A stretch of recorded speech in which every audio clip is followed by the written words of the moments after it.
Le développement durable, c'est pas comme ça. C'est du travail long terme. Quand on parle de transition, oui, ce sont des transitions. Et ça demande du temps, de la constance, mais aussi beaucoup de rigueur et aussi la capacité à mesurer ce que vous faites.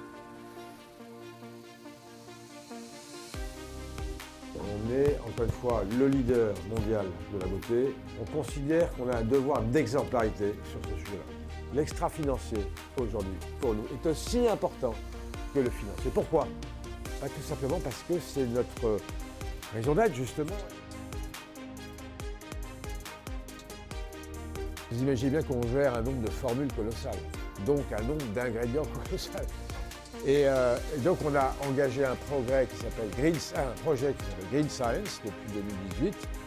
Nos laboratoires maintenant, ils testent chaque ingrédient sur le plan sûreté, sur le plan tolérance, sur le plan qualité et sur le plan environnemental. On ne veut plus utiliser que des matières premières totalement renouvelables et biosourcées.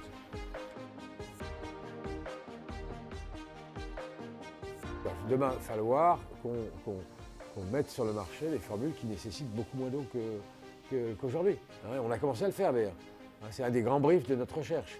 C'est quel genre de produit inventer demain qui nécessite un usage d'eau bien moins important pour des produits en tout cas rincés.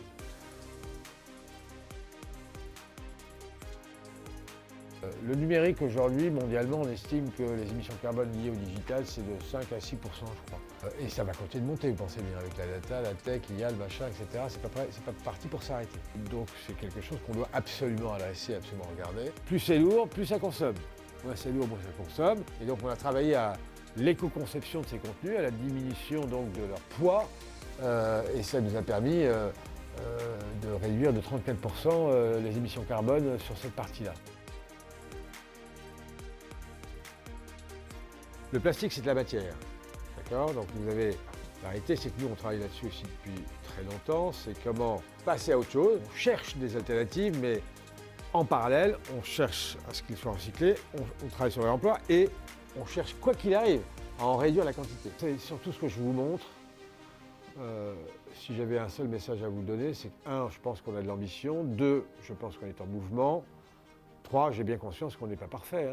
On est dans une transformation, et donc dans une évolution, et donc dans une amélioration continue de ce qui est lancé. Ça c'est sûr. Et le bateau est lancé, mais maintenant il faut le faire arriver à bon port d'ici 2030 et au-delà. Et donc il y a un immense champ d'action encore. Au fond, il faut du leadership, une vraie détermination au sommet de l'entreprise, un outil pour mesurer, et puis une organisation. Aujourd'hui chez L'Oréal, ça c'est super important. Parce que si vous prêchez en tant que leader, oui, on y va, et puis que vous ne mettez pas en place une organisation pour que ça se passe, ça ne se passera pas.